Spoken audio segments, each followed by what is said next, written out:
के 3 प्रत्याशी घोषित होने के बाद सुगबुगाहट तेज। बड़े नेताओं के दबाव में नाम घोषित करने की हो रही है चर्चा। तो टिहरी प्रत्याशी का नाम पैनल में नहीं था। हरिद्वार और नैनीताल सीट पर भी घमासान मचा हुआ है। तो बड़ी खबर आपको बता दें, देहरादून से ये बड़ी खबर सामने आ रही है। कांग्रेस के 3 प्रत्याशी घोषित होने के बाद सुगबुगाहट तेज हो गई है। बड़े नेताओं के दबाव में नाम घोषित करने को लेकर चर्चा की जा रही है। टिहरी प्रत्याशी का नाम पैनल में नहीं था और हरिद्वार और नैनीताल सीट पर घमासान मचा। कांग्रेस के 3 प्रत्याशी घोषित होने के बाद सुगबुगाहट तेज हो गई है।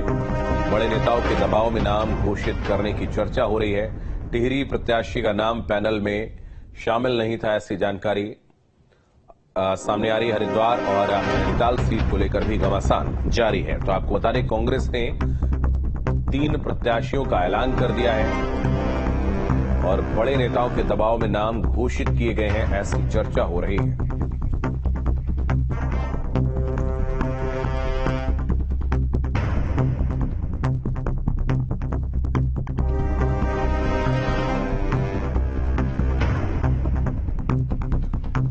कांग्रेस के 3 प्रत्याशियों के नाम घोषित हो गए। बड़े नेताओं के दबाव में नाम घोषित करने को लेकर चर्चा हो रही है। टिहरी प्रत्याशी को लेकर भी घमासान मचा हुआ है। आपको बता दें, कांग्रेस में प्रत्याशियों को लेकर फिर से असमंजस की स्थिति बनी हुई है। तो कई कांग्रेस के बड़े नेता जिन्होंने बीजेपी का रुख कर लिया और उसके बाद वहां प्रत्याशियों का अभाव है और कई बड़े नेताओं ने चुनाव लड़ने से इनकार भी कर दिया है, जिसके बाद असमंजस की स्थिति बनी है कि आखिर किसको प्रत्याशी बनाया जाए। तो कांग्रेस में एक बार फिर से प्रत्याशियों को लेकर असमंजस की स्थिति बनी हुई है। 3 सीटों को लेकर नाम घोषित कर दिए गए हैं, जिसके बाद कहा जा रहा है कि बड़े नेताओं के दबाव में यह निर्णय लिया गया। अजीत सिंह राठी हमारे सहयोगी अधिक जानकारी के लिए इस वक्त हमारे साथ जुड़ रहे हैं।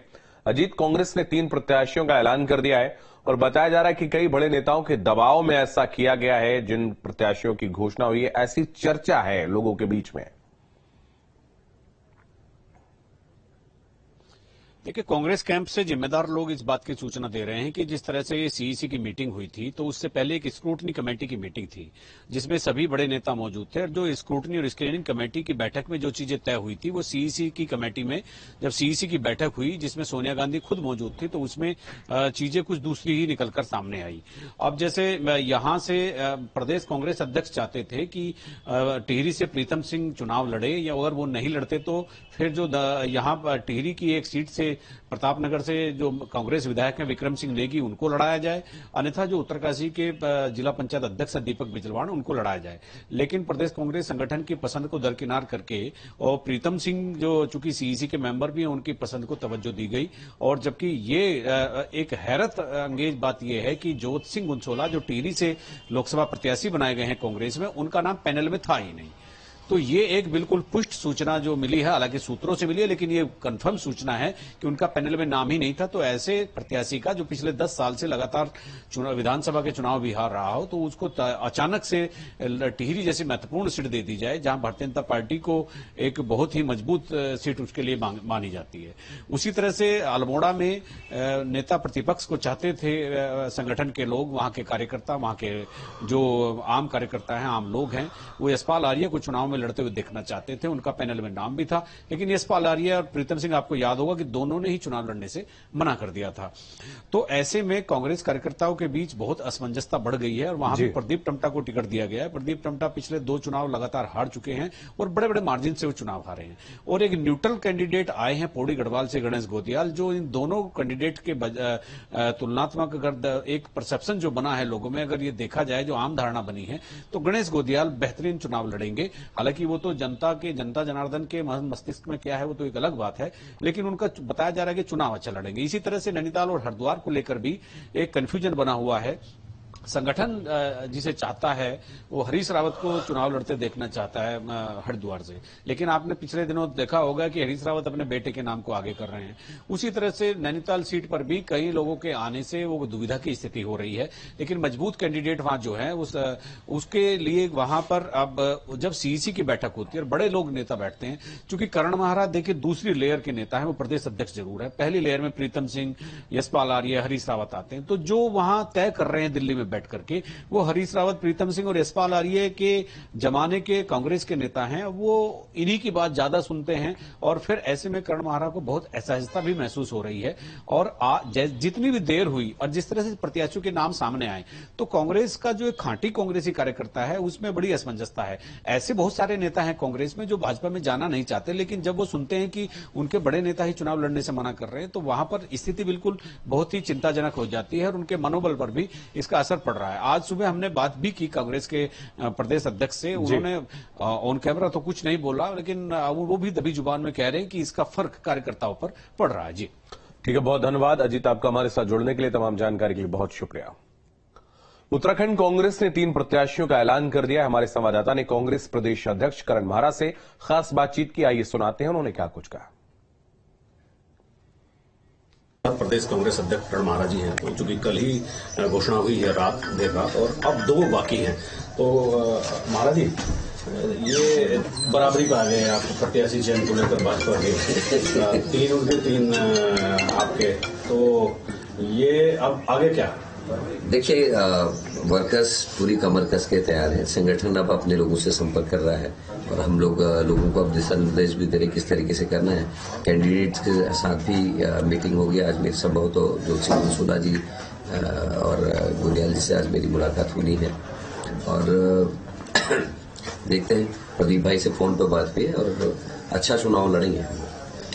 महाराज जी एक चीज ये आई इस दौरान निकल करके कि जो प्रत्याशी चयन है उसमें कॉन्फ्लिक्ट रहा और जो बड़े नाम थे वो पहले ही माइग्रेट कर गए चुनावी समर से, और फिर जो कैंडिडेट आए जैसे प्रदीप टंटाई हैं तो हारने के वोटों के भी और चुनाव के भी तमाम रिकॉर्ड उनके नाम हैं।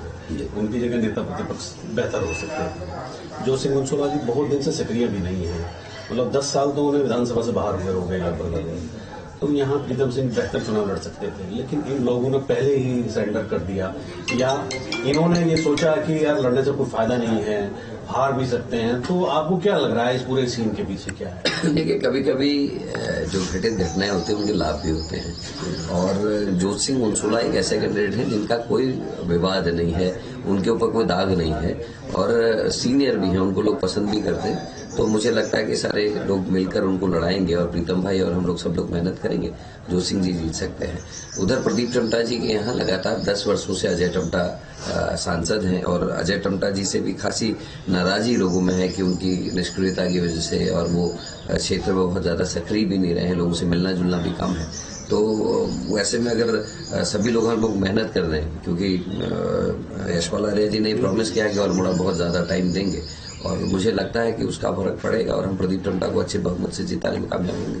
नहीं, जिस नेता का ये मैसेज चला गया हो कि इस क्षेत्र में चुनाव नहीं लड़ना चाहता है, पूरी पब्लिक में मैसेज चला गया हो, तो वो अगर वहां चला भी जाएगा तो उसका ज्यादा फर्क पड़ेगा राजनीतिक तौर पर, आपको लगता है? देखिए, उनके फॉलोअर्स हैं, क्योंकि लगे हुए क्षेत्र जो बेताल घाट, नैनीताल इत्यादि क्षेत्र वहाँ वो बहुत सक्रिय रहे हैं और अल्मोड़ा पिथौरागढ़ संसदीय क्षेत्र में नरेंद्र तिवारी जी के जो फॉलोअर्स हैं उनका और यशपाल आर्य जी का बड़ा अच्छा तालमेल है और मुझे लगता है कि वो उनको सक्रिय करने में कामयाब रहेंगे और जिसका एक सार्थक रिजल्ट जो है प्रदीप टम्टा के लिए निकल जाएगा। सबको का ये मानना है कि प्रीतम सिंह और नेता प्रतिपक्ष यशपाल आर्य जी इन्होंने जो है, एक तो इनको लग रहा था कि भाजपा की लहर है, हार भी सकते हैं, दूसरा उन्होंने अपने अध्यक्ष के सामने ऐसी चुनौती पेश कर दी कि मजबूत कैंडिडेट ना जाए। ऑब्वियसली अगर ज्योति सिंह मनसोला और प्रदीप टम्टा की जगह नेता प्रतिपक्ष और प्रीतम सिंह होते तो ये सब इस बात को कह रहे हैं कि वो बेहतर चुनाव लड़ते। तो ये कहीं मतलब ऐसी योजना तो नहीं है कि हार से भी बच जाएंगे और अध्यक्ष को भी घेर लो?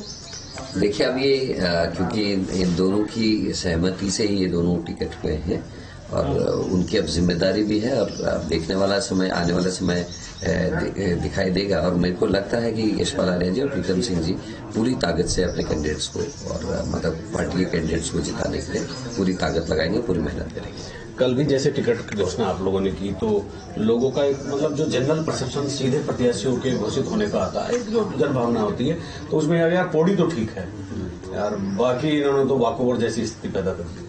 देखिए, जब चुनाव होता है तो शुरू में इस तरीके की चीजें आती हैं और जैसे जैसे चुनाव प्रवान चढ़ता है तो सही चीजें निकल के बाहर आती है। और मुझे लगता है कि आप देखिएगा ज्योत्सना गुनसोला जी के केस में भी, प्रदीप के केस में भी चुनाव उठेगा। बाकी 2 सीटों को आप भारतीय जनता पार्टी के बाद ही लाएंगे अभी की तरह या उनसे पहले ले आएंगे? देखिए, अभी हाईकमान को तय करना है कि क्या उनकी प्लानिंग है, पर मुझे लगता है कि जो मंथन चल रहा है वो निश्चित ही पार्टी को मजबूत करेगा। अच्छा महाराज जी, एक सवाल और है कि अभी लोकसभा चुनाव में आपकी पूरी कार्यकर्ताओं की फौज उतरने जा रही है, प्रत्याशी 3 घोषित हो गए। एक बड़ा एजेंडा क्या है भारतीय जनता पार्टी के प्रत्याशियों के खिलाफ या भाजपा के खिलाफ आपके पास, जिसको लेकर आपके प्रत्याशी लोग गांव-गांव, घर-घर जाएंगे? इस समय 3 चीजें हमारी मेन फोकस में है। एक है अंकिता भंडारी मर्डर केस और महिला अपराध। दूसरा हमारा बेरोजगारी और जो पेपर लीक, भर्ती पेपर लीक और वो हुआ है। तीसरा हमारा किसानों का मामला है जो उधम सिंह नगर और नैनीताल और हरिद्वार में बहुत ज्यादा फोकस्ड हम हैं। मैं सहयोग कैमरामैन सुनील कुमार के साथ न्यूज स्टेट के लिए देहरादून से अजीत सिंह राठौर।